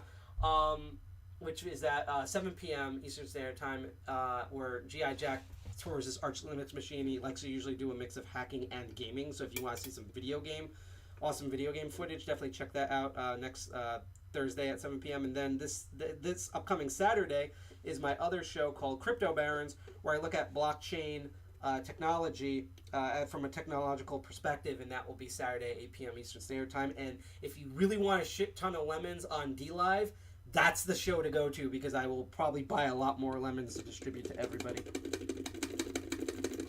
So the whole thing is I know I can single wafer pick this open, but my new issue is raking, and I'm already running into a problem here, which I usually have some at the top of the keyways, which is that the motion of the raking seems to just, God, she's really slippery and wet. I don't know what I'm doing here, but at least I know I'm doing something good. She must really like the rough motion. But no, it raked open. Okay. So that actually did it. I guess right when I had the pressure turn fell off, but I was having the same problem, which again, the reason why, and I can actually show you with the clear plastic lock here, like, you know, normally if I see a lock that's like this wide open keyway and stuff like that, I would normally do no real security pins. Even sometimes with security pins, I would use a bottom of the keyway tensioner, and I would go in and I would, I actually realized I have the camera tilted down, and I'd go in and I would pick each of the individual pins in here and have it open. And to show you also what you would do with a rake is, let's see here, because I'm not going to use a rocking rake, which is really what this thing should be called, because I think it's cooler, but this is not a city rake or L rake. There's another. Let's get not an S rake. Let's use a double bump here. Yep, we saw that on the follow on Twitch. Thank you for that ideal touch. And like we go in again, it's the same thing where you move it up slightly and you do the same brushing motion and it pops. Now, because the reason why that works for like that sort of back and forth raking is because, and you want to use bottom of the keyway for your raking techniques, even with a city rake with the rocking part, is because since it's at the bottom of the keyway, there's all this space at the top for the rake to actually move back and forth at a gauge. So you know, no matter what I do, it does not disturb this bottom of the keyway tension wrench. The reason why, and this drove me crazy with the Polaris set, if I remember correctly, which is an amazing set of rakes that eventually I'm going to get, but it comes with two top of the keyway tension wrenches. There's also some Peterson packs that have rakes in them, a lot of rakes, more rakes than picks, and they still provide only top of the keyway tensioners, and that drives me nuts because if you do any sort of, if you have a set that predominantly relies on rakes, you might want to put in just as an option a top of the keyway, but you should at least include some basic bottom of the keyway tensioners of different width, because the problem here is, again, it bites that first part of the top of the keyway, which means right behind the first pin, which means when you go in there and you rake and you do it really kinetically, in order to get to that first pin and do it, you basically end up, and I'm going to do that, yep, it pulls that tensioner out. So when you do raking, you ideally want to do bottom of the keyway. Now, obviously, this does both top and bottom, and that's the issue that I was having before, was I couldn't get really that first, with the ball rake, I couldn't really get that first wafer. Let's do it on the background here. So yeah, so when I had, and I know this is black, so it's going to have a hard time seeing, that's what she said. Because of this, I couldn't get to that first wafer. In order to engage that, I'd have to go in so deep, or basically so shallow, that I would end up pulling this, which would pull that out. And you saw that even though I finally got the open after a while, I had an issue with it because it was basically the top of the keyway part of this dual top and bottom of the keyway tensioner set would open. Actually, what I want to try to do, if I can, I'm going to pick this close, is remember that this really weird sort of double bump, and it's more of a rounded edge on those bumps, so I theorized that would kind of work as if I actually had like a double ball with the balls that are equal size as they should be. I actually wonder if I can do that on this guy, and I'm going to tilt the camera up to rake it close, and we're going to try that once or twice, and whether I get a success or a fail, what I will do then is go over why I was struggling with this thing and what we found out, not only through a couple of months, but particularly on this stream, in order to get this open. So I'm going to hold it awkwardly like this in my lap. I'm going to put these two rounded bumps on the top. Honestly, also at this angle, I might be over... Yeah, I'm going at the right direction. I just might be over-tensioning just because of how musculature's... Oh! Did I do that? Did it work? No. Darn it. All right, let me try a different hand position here. This is actually really hard really hard. It's really hard when she's slippery and wet. No, it's hard to actually put light tension this way. I just want to see if this tool might work as a better rig. And I already think I'm putting way too much tension. Yeah, this guy almost popped out. All right, so let's see here. So just make sure this is closed. I'm going to do this one last time, and then I'm probably going to experiment off camera where I can take off my clothes and be really comfortable and do this properly. But we're going to do this one last time on the stream here, so I'm going to put the bumps facing up. I also want to note that in real life, if your tool that's attached to you has bumps on it, you definitely want to check out a doctor if you can afford it. Particularly if you're in New York, there's actually free resources in Brooklyn for that. So yeah, I think even with this guy, I'm having the same problem as before. So I'm actually gonna quit now and explain on stream how we did this, and then maybe I'll do another annoying lock. But I honestly think, because I want to eat dinner and stuff, that I've done on stream, even though I'm having a good amount of viewers now. So what we found out with this lock was that this is this was not a pin and tumbler lock. That was mistake number one. This was actually a wafer lock. Originally, when I found this, I thought that was actually a slot cover for the rest of the pins, because I have seen higher security locks. I found it odd because I'm like, this looks so low security, to be honest, like in terms of like this construction. I mean, it's solid construction. Like if I put something in here, like this is not going anywhere. But this was more of, oh, it smells like WD-40. I am gonna take a shower after this. But no, it's more of like so I'm like, why does it seem like there's these high security functions on here, like half of a sleeve and stuff like that? Wow, she's still dripping. This was a good episode. I need to smoke a cigarette after this. But no, and it turns out that I was stupid, and these are actually wafers, which means, again, like I said, normally this ball pick would work. Anytime you see these sort of ball rakes, so sometimes like with the Southward sets, or if you get an advanced lock picking set, or if you're just shopping online, you'll find these type of picks where they either have one ball or the dual ball, which is like a snowman, or a full ball, half ball, things like that. A lot of balls. If you see a pick with balls, that is particularly designed for wafer lock. Now you can single pin pick with normal like hook tools, and honestly probably it's even better, these half diamonds. But these sort of the balls and the snowmans are designed for wafers because of the way wafers are designed. Again, if you go back a couple of episodes, there's 2 episodes that we have about lock types, one before we had the HD zoom camera, and one when we did. That will go over how the wafers are set up. In fact, you know what I'm going to do, just as a treat here, just to do this one last time, we're actually going to switch back to the other camera mode, and I am going to open the U of tubes. I don't know what YouTube video this is going to, but I just want to get to any YouTube. That tech lore thing. And there's no audio, but I'm just going to do wafer lock inside and find this really old but really awesome, here it is, wafer lock. Let me switch stuff here. We're going to take off Android for a second. We're going to make everything weird looking, but we're going to look at this really awesome video while I explain this. So the reason, again, like I said in a previous video, and why is everything being weird now? There we go. The reason why that circle shape is good for wafer locks is because how they're designed.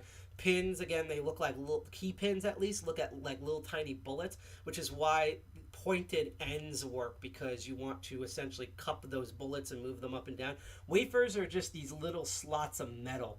And, you know, when you have an exact point like that, it's very hard, as you saw when I was using a short hook or even a steep hook, to figure out which wafer I'm moving. Also, under that thing, it feels very weird.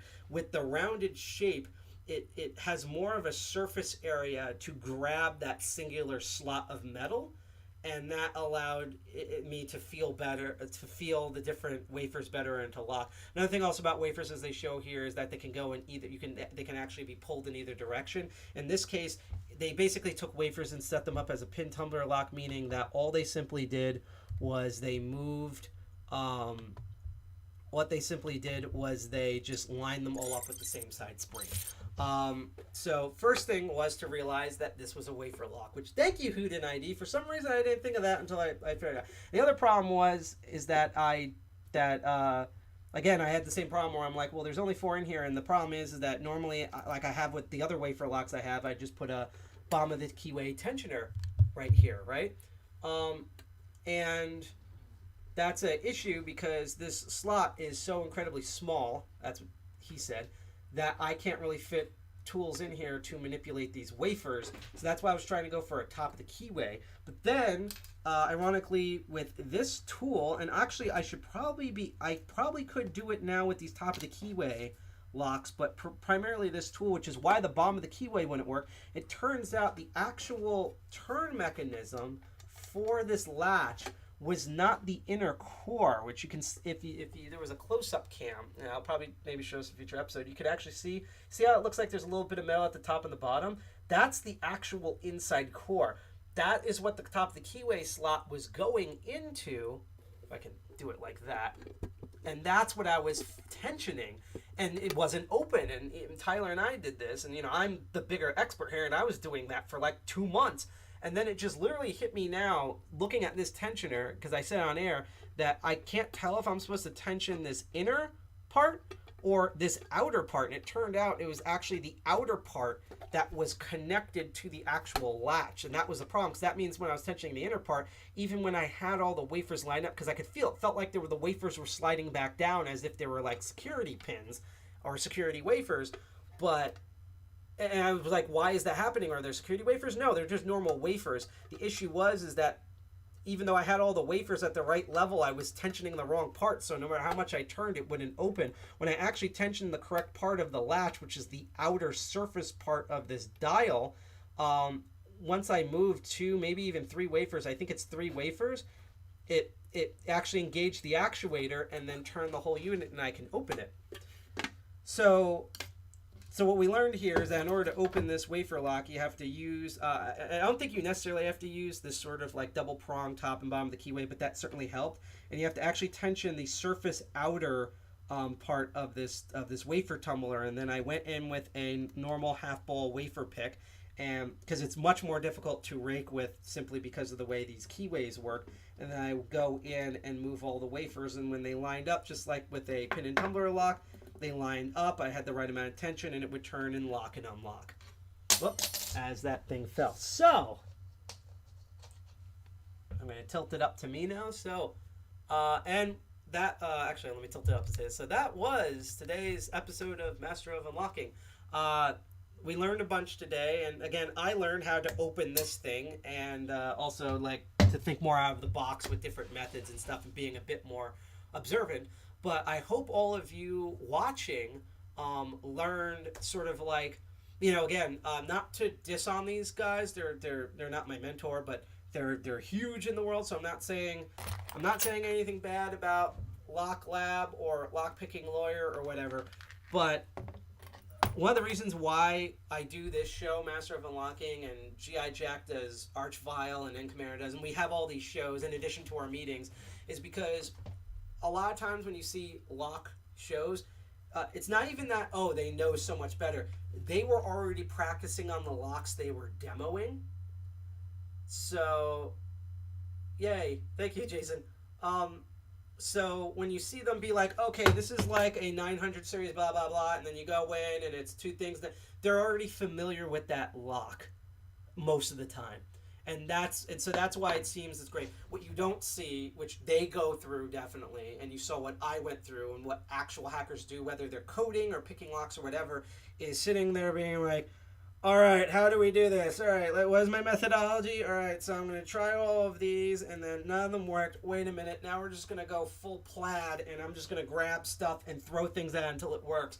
And then something works, and then you have to reverse engineer okay, what did I do to make it work? And then document that out, and now you have a game plan of like, this is how you deal with this type of lock, and you can take that and apply it to other locks of the same type. Or like for a network security thing, it's like, okay, so I'm just throwing things at the password thing. Should I try to crack the password? That's taking too long. Should I social engineer someone? Maybe someone left in a plain text file. And then you eventually find and you realize, so a common thing that happens here is that unfortunately people do leave them as plain text files in their social media. I found that listing of all the passwords. So one of the first things that one of the things you should probably do is check to see if there's a plain text, and you look at who works there. And so that's what you normally don't see on a lot of hacking stuff. And that's one of the reasons why, in particular, I try to do Master of Unlocking live. So even if I'm familiar with a lock, like, things happen. So you can see when I have mistakes, when a lock is just stubborn and doesn't want to open, or when I'm really stupid and have an epiphany like I did now. So not only I hope you learn methodology if we sat down, applying our knowledge of what, first of all, we had to identify the lock. Second of all, once we actually properly, and that's the key word, we properly identified the lock as everything falls, we have a listing of tools, and we know our tools and the type of locks well enough that we had theories of what type of tools we needed to use and what methods in order to open it. And then when those didn't work, we went to an experimental stage where we just picked things that we think might work that we haven't ever used yet, and then we tried it. And that's in the combination of knowing our tools and methodology well, plus just experimenting, got this lock to actually open. So I hope you all learn how to see in real time how someone who knows a good amount of stuff, or I'd say a decent amount of stuff about locks, how they would attack a lock that they haven't opened, either haven't seen yet or are unfamiliar with, like what I did with this guy. Hello, everybody. I am now open. It only took 3 months because Sidepocket is an immediate. And then what I got, not only did I learn how to open a lock, this type of lock, but in a different, new play to apply the methodologies that I learned. But I hope you got to see how someone, as they call it, the term is attack a lock, how someone saw a lock they were unfamiliar with, and even if you don't know any of this, like, it might seem advanced to you, but that the first thing you need to do is, like, have a background and know what plan and what methodology you might use. Because if I just start, just throwing tools at this thing and bouncing off, I mean, I kind of did that at the end, but you won't get anywhere. And that's the same thing with any sort of hacking thing you need to. So what we're going to do now is we kind of treble off here is I'm going to go on to, yay, cool. I'm going to go, once I get off of DLive here, I'm going to go to the Twitches, and if you're on Twitch, we're gonna go raid a stream. So I'm getting this thing going here. We're gonna see who is live right now. And again, if anyone has any questions about what I just did, or about us as an organization, or my crazy hair, or me playing Luigi's Mansion, which is one of my favorite series, whatever, please let me know while we spend this last couple of seconds trying to figure out who. So Project Melody, she's been streaming a lot. She's weird. She's like an AI porno bot. It's so weird. I mean, she's not a porno bot on Twitch. That's somewhere else. But that's what she's kind of like, a big tittied rendered AI. I find amusing. Bob Ross's birthday stream still going on, but I want to see if there's any hacker AF stuff. We might even just look at a new stream. See, there's some DJ stuff going. Who are we following? Is there any code stuff going on right now? So unfortunately, Bacon Bot. Let's see what he's doing. Go Funk Yourself Night. He's doing Python, Vim, Postgres, Arch Linux, Bash, and Tmux. Oh God, this person needs all the mental support they can get, because if any one of those, a noose would just fly from the ceiling. But like a combination of those, that is definitely someone playing the master levels at Doom Eternal right there. That is wiping your butt with a cheese grater levels of I am not having fun. He probably works at Google. So let's see, creator. We're gonna go into the chat. So we're gonna raid this guy's coding stream. So you got to see a lot of physical security stuff, and this is not security, but we like our engineers out there. So we're gonna go and we're gonna raid this person. I think next time I'm streaming on Crypto Barons, we will go raid a new maker stream that we haven't seen before. Anyhow, that was it for the Master of Unlocking. If you liked what you see here, no matter what platform you're on that you're watching this, you can click that bell. You can follow, share, subscribe on Twitch, DLive, or YouTube. When we're streaming, we see notifications that and cheer you on. Even when we're not streaming, you can go totally do that. I also don't know if the closed captioning system actually worked. Did it? I'm actually going to try to turn it on. Does it actually work? Oh my god, it actually works. Yay, I figured it out, I think. So we're going to go raid this guy's stream here. And yeah, if you have any more questions about us as a group, you can go to our website at defcon201.org. We're also on social media. Our most popular social media is our Twitter at defcon201nj. And we're on Instagram and GitHub and the hostducks.social Mastodon instance, and we have our own Onion and a bunch of different things. You can find that all on our website at defcon201.org. If you want to contact me, you can DM us on Twitter or email us at info@defcon201.org. I can say right now, so again, sometime later this weekend, we should have our details for our November 20th meeting. I know I say this every time, but I guarantee you don't want to skip this. It's going to be nuts, even by our standards. And that's not an exaggeration. Wait till you see what the topic is, and wait till you see all the people we brought. It's going to be a nice mix of tech and policy in the most dirty New Jersey method possible. So stay tuned for that. But later on this week, I believe this week, I'm trying to think. Is it? Hold on. Let me check here on the calendar. Hi, Disimo. Thank you for the thanks. Let's see, 28. Actually, no. So next, I think we're not streaming anything later this week. I have to go look that up again. Let's see. Yeah, I might throw an End Commander. If he's up on Wednesday, I might be able to. Also, it's post-election, so depending on how that goes, he might be dead. Maybe we'll do a special stream for Wednesday. Who knows? We'll figure that out. But anyhow, what I do know is happening at some point, either this Wednesday or next Wednesday, is going to be Hack All End Commander. That's 8 p.m. on Wednesdays. Next week. That's what I meant to say. Next week on Thursday is Archvile Linux Perspective, which is by our co-founder. He's the one who naturally applied gave us the lube. If you want to see more lubey goodness with Arch Linux and video games, check out his show next Thursday at 7 p.m. And next Saturday will be a new episode of Crypto Barons, where I will look at some blockchain or cryptocurrency technology, and we're going to run code and stuff and talk about snake oil salesman bullshit and stuff like that. And of course, November 20th is stuff. Also, stay tuned real quick. We are going to go back to charity later on this week.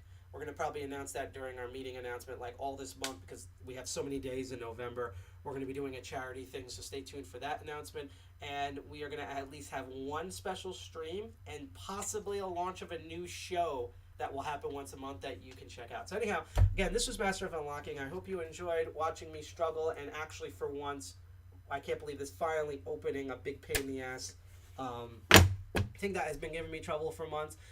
If you're on Twitch, we're going to go to Begenbot stream. I hope you learned a bunch. I learned a bunch today's episode. Once again, I'm Sidepocket from DEFCON 201. You can check us out at defcon201.org. Hack the planet, Dirty Jersey represent, and I will see you when I see you. I'll probably see you next Saturday for Crypto Barons. Anyhow, peace, guys. Enjoy your night. Tell Begenbot I said hi.